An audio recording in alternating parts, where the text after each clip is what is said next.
नमस्कार, world news में आपका स्वागत है। तो बात बांग्लादेश की। बांग्लादेश में अल्पसंख्यकों पर हो रहे हमलों की गूंज अब अमेरिका तक पहुंच गई है। तो मोहम्मद यूनुस की सरकार भी अब इस बात को कबूल करने लगी है कि उनके देश में अल्पसंख्यकों पर हमले हुए हैं। पिछले 48 घंटों में बांग्लादेश में 3 मंदिरों को निशाना बनाया गया है। इस बीच एक रिपोर्ट में भी कहा गया कि इस साल बांग्लादेश ने सबसे ज्यादा सुधार किया है। तो बांग्लादेश की बदलती तस्वीर को लेकर हम करेंगे चर्चा, लेकिन आइए जरा उन खबरों को भी देख ले जिन पर आगे होगी बात। सार्क को फिर से जिंदा करने की कोशिश में पाकिस्तान। हूतियों ने लगाई इजरायल की सुरक्षा में सेंध। चलते चलते में देखेंगे हिंदुस्तान को दुश्मन बनाना ट्रूडो को पड़ा भारी। तो बांग्लादेश में 5 अगस्त को शेख हसीना के तख्ता पलट के बाद से ही यहां के अल्पसंख्यक मुश्किल में फंस गए हैं। खास तौर पर हिंदुओं पर बांग्लादेश के कट्टरपंथी संगठनों की तरफ से हमले किए जा रहे हैं। बांग्लादेश के कार्यवाहक प्रधानमंत्री मोहम्मद यूनुस ने पहले इन घटनाओं को विदेशी प्रोपेगेंडा करार दिया, लेकिन अब उन्होंने भी स्वीकार कर लिया है कि हिंदुओं पर हमले की कुछ घटनाएं हुई हैं। लेकिन इसे उन्होंने शेख हसीना की पार्टी से जोड़ते हुए कहा कि जिन अल्पसंख्यकों पर हमला हुआ है वो शेख हसीना की अवामी लीग से जुड़े हुए लोग थे। लेकिन अब यह मामला यूएन तक पहुंच चुका है। तो पश्चिम और अमेरिका में भी इसकी गूंज सुनाई दे रही है। अमेरिका में भारतीय मूल के अमेरिकी सांसद थानेदार ने अमेरिका के वित्त और विदेश विभाग से आग्रह किया कि वो बांग्लादेश के खिलाफ टारगेटेड प्रतिबंध लगाए और उन्हें लागू करे। अमेरिका के विभिन्न हिस्सों से आए हिंदू अमेरिकियों की मौजूदगी में कैपिटल हिल के सामने अमेरिकी सांसद ने कहा कि जुलाई से बांग्लादेश में राजनीतिक हिंसा में बढ़ोतरी हुई है। हिंसा की वजह से ही शेख हसीना को इस्तीफा देकर देश छोड़ने के लिए मजबूर होना पड़ा। तब से हमने बांग्लादेश को राजनीतिक उथल पुथल में डूबते देखा है। वहां की बहुसंख्यक मुस्लिम आबादी हिंदू, बौद्ध और ईसाई अल्पसंख्यकों को और उनके पूजा स्थलों को निशाना बना रही है। उन्होंने कहा कि मोहम्मद यूनुस के नेतृत्व में नई सरकार का गठन देश के लिए स्थायी शांति के लिए एक कोशिश है। हालांकि इस नई सरकार के बारे में मेरी अपनी चिंताएं हैं, लेकिन मुझे उम्मीद है कि हमारी सहायता से बांग्लादेश अंततः इन संघर्षों का शांतिपूर्ण समाधान पालेगा। इस बीच बांग्लादेश के मेमनसिंह और दिनाजपुर में 2 दिनों में 3 हिंदू मंदिरों में 8 मूर्तियों को तोड़े जाने की खबर भी सामने आई है।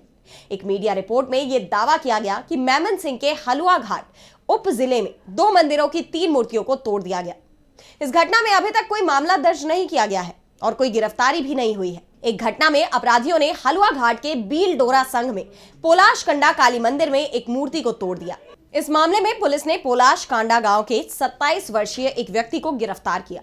पूछताछ के दौरान अलल उद्दीन नामक व्यक्ति ने अपराध कबूल भी कर लिया। उन्होंने बताया कि उसे मेमनसिंह की अदालत में पेश किया गया, जहां से उसे जेल भेज दिया गया।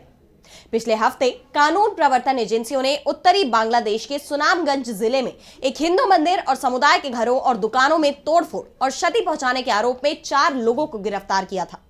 इससे पहले 29 नवंबर को बांग्लादेश के चटगांव में नारे लगाने वाली भीड़ ने 3 हिंदू मंदिरों में तोड़फोड़ की थी, जहां इस्कॉन के एक पूर्व सदस्य पर देशद्रोह के आरोप लगाए जाने के बाद से विरोध प्रदर्शन और हिंसा देखी गई।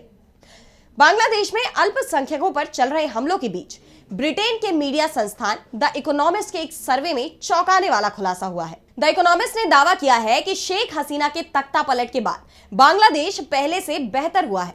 पिछले साल की तुलना में तेजी से सुधार करने वाले देशों में बांग्लादेश को पहले स्थान पर रखा गया है। इसके बाद सीरिया को जगह दी गई है, जहां हाल ही में बशर अल असद का शासन समाप्त हुआ है। और अब बढ़ते हैं अगली खबर की ओर, जहां हम बात करेंगे सार्क को फिर से जिंदा करने की। तो 2016 से ही सार्क की कोई बैठक नहीं हुई है। उस समय सार्क की अध्यक्षता पाकिस्तान के पास थी और हिंदुस्तान ने सार्क की बैठक में शामिल होने के लिए पाकिस्तान जाने से साफ इनकार कर दिया था। इसके बाद भूटान, बांग्लादेश, नेपाल ने भी पाकिस्तान में होने वाली बैठक का बहिष्कार कर दिया और इसके बाद सार्क की कोई बैठक नहीं हुई। लेकिन अब पाकिस्तान एक बार फिर से सार्क को जिंदा करने की कोशिश में जुट गया है और इसमें उसे बांग्लादेश का समर्थन भी मिलता दिखाई दे रहा है। बांग्लादेश के कार्यवाहक प्रधानमंत्री मोहम्मद यूनुस ने काहिरा में पाकिस्तान के पीएम शहबाज शरीफ से मुलाकात के वक्त सार्क पर भी चर्चा की। बांग्लादेश के पीएम मोहम्मद यूनुस ने कहा कि दक्षिण एशिया के नेताओं को क्षेत्रीय लाभ के लिए सार्क को सक्रिय बनाना चाहिए। भले ही हिंदुस्तान और पाकिस्तान के बीच लंबे वक्त से चली आ रही शत्रुता जैसी चुनौतियां मौजूद हों, उन्होंने कहा है कि इन दोनों देशों के बीच की समस्याओं का असर दक्षिण एशिया के अन्य देशों पर नहीं पड़ना चाहिए और क्षेत्र में एकता और सहयोग का आह्वान किया। दक्षिण एशिया में सार्क का महत्व यूरोपीय संघ EU, आसियान और इस्लामिक सहयोग संगठन OIC जैसे वैश्विक संगठनों की सफलता के उदाहरणों से प्रेरित है।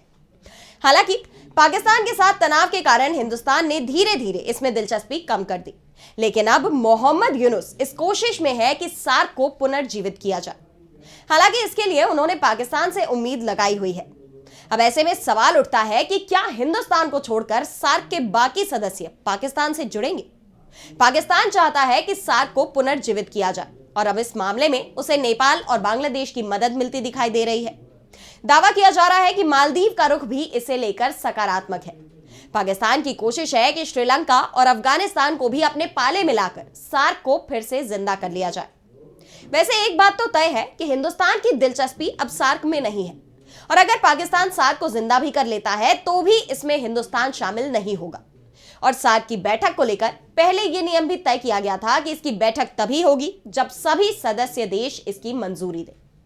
ऐसे में सवाल ये भी उठ रहे हैं कि हिंदुस्तान की बिना मंजूरी के क्या सार्क की बैठक हो जाएगी? और अब अगली खबर में बात मिडिल ईस्ट की। तो मिडिल ईस्ट में लंबे समय से संघर्ष चल रहा है। 1 साल से इसमें इजराइल की सीधी एंट्री हो चुकी है। इजराइल ने पहले गजा को मलबे में तब्दील किया, फिर लेबनान को निशाने पर लिया, ईरान पर भी एयर स्ट्राइक की, तो सीरिया पर भी बम बरसा रहा है।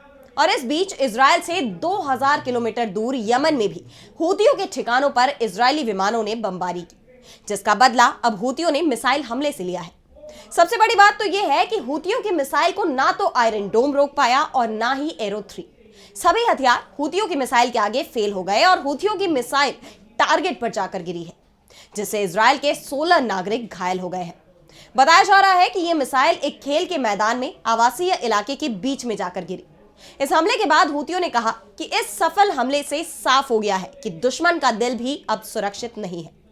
हूती अधिकारी हेजम अल असद ने इजराइल पर तंज कसते हुए कहा कि इजराइल ने पैसे बचाने के लिए उसकी मिसाइल को नहीं मार गिराया। हूती सैन्य प्रवक्ता याह्या सरिया ने अल मसीरा टीवी को दिए एक बयान में कहा कि हम इजरायली दुश्मन के साथ एक लंबे युद्ध के लिए तैयार हैं। जब तक गजा पर इजरायली हमला बंद नहीं हो जाता तब तक हमारा ऑपरेशन बंद नहीं होगा। बता दें कि अल मसारी टीवी का संचालन हूती ग्रुप करता है। और इस बीच इजराइल की सेना ने भी इस बात की पुष्टि कर दी है कि यमन से आई मिसाइल इजराइल में गिरी है। उन्होंने कहा कि इस मिसाइल को मार गिराने की कोशिश की गई थी, लेकिन यह कोशिश फेल रही। इससे पहले यमन के हूती विद्रोहियों ने इजरायली शहर तल अवीव में एक मिलिट्री टारगेट पर ड्रोन अटैक का दावा किया था। हूतियों ने कहा कि ड्रोन ने अपना लक्ष्य सफलतापूर्वक हासिल कर लिया। और अब चलते चलते में बात करेंगे हिंदुस्तान को दुश्मन बनाना ट्रूडो को पड़ा भारी। जी हां, कनाडा के प्रधानमंत्री जस्टिन ट्रूडो की सरकार संकट में आ गई है। पहले से ही उनकी अपनी ही सत्तारूढ़ लिबरल पार्टी के करीब 1/3 सांसद नेतृत्व में परिवर्तन की मांग कर रहे हैं और अब ट्रूडो के खिलाफ अविश्वास प्रस्ताव की तैयारी हो गई है। लिबरल पार्टी की सहयोगी दल रही न्यू डेमोक्रेटिक पार्टी NDP के प्रमुख जगमीत सिंह ने कहा कि वो अगले साल ही सरकार के खिलाफ अविश्वास प्रस्ताव लाएंगे। उन्होंने एक खुले पत्र में इस बात की घोषणा की है। NDP प्रमुख ने ट्रूडो के नेतृत्व की कड़ी निंदा करते हुए कहा कि जस्टिन ट्रूडो बतौर प्रधानमंत्री पूरी तरह से विफल रहे हैं। उन्हें लोगों के लिए काम करना था, ना कि शक्तिशाली लोगों के लिए। जगमीत सिंह ने आगे कहा कि अगर सभी विपक्षी दल अल्पमत वाली लिबरल सरकार के खिलाफ वोट करते हैं तो ट्रूडो सत्ता खो देंगे और चुनाव कराए जाएंगे। आपको बता दें कि कनाडा की 338 सदस्यीय संसद के निचले सदन में NDP के 25 सदस्य हैं और लिबरल पार्टी के 153 सदस्य हैं। और जगमीत की पार्टी ने सदन में हाल ही में कई बार विश्वास मत परीक्षणों में अल्पमत लिबरल पार्टी का समर्थन किया है, लेकिन इस बार उनकी ही पार्टी से ट्रूडो की सरकार को हटाने की मांग उठ रही है। और क्योंकि संसद के निचले सदन हाउस ऑफ कॉमन्स में फिलहाल शीतकालीन अवकाश है और 27 जनवरी से इसका सत्र शुरू होगा, तो इससे पहले अविश्वास प्रस्ताव पेश नहीं किया जा सकता। ऐसे में नए सत्र की शुरुआत के साथ ही एक बार फिर ट्रूडो की अग्नि परीक्षा होगी। बता दें कि ट्रूडो ने खालिस्तानी निज्जर की जान लेने के मामले में हिंदुस्तान पर गंभीर आरोप लगाए हैं। उन्होंने पीएम मोदी, गृह मंत्री अमित शाह समेत NSA अजीत डोभाल पर इसकी साजिश में शामिल होने की बात कही है, जिस पर उनकी सरकार अब पूरी तरह से घिर गई है। और इसके बाद से ही ट्रूडो की नीतियों पर सवाल उठने लगे हैं। और हाल ही में उप प्रधानमंत्री और वित्त मंत्री क्रिस्टिया फ्रीलैंड ने इस्तीफा दे दिया था, जिसके बाद ट्रूडो के इस्तीफे की मांग तेज हो गई। हाउस ऑफ कॉमन्स में सत्तारूढ़ दल के 153 सदस्यों में से उनके पद से हटने की मांग करने वाले सांसदों की संख्या बढ़कर लगभग 60 हो गई है। ऐसे में जस्टिन ट्रूडो मुश्किलों से घिर गए हैं। तो आज इस वर्ल्ड बुलेटिन में इतना ही। देश दुनिया की तमाम बड़ी खबरों के लिए बने रहिए डीबी लाइव के साथ और मुझे दीजिए इजाजत। नमस्कार।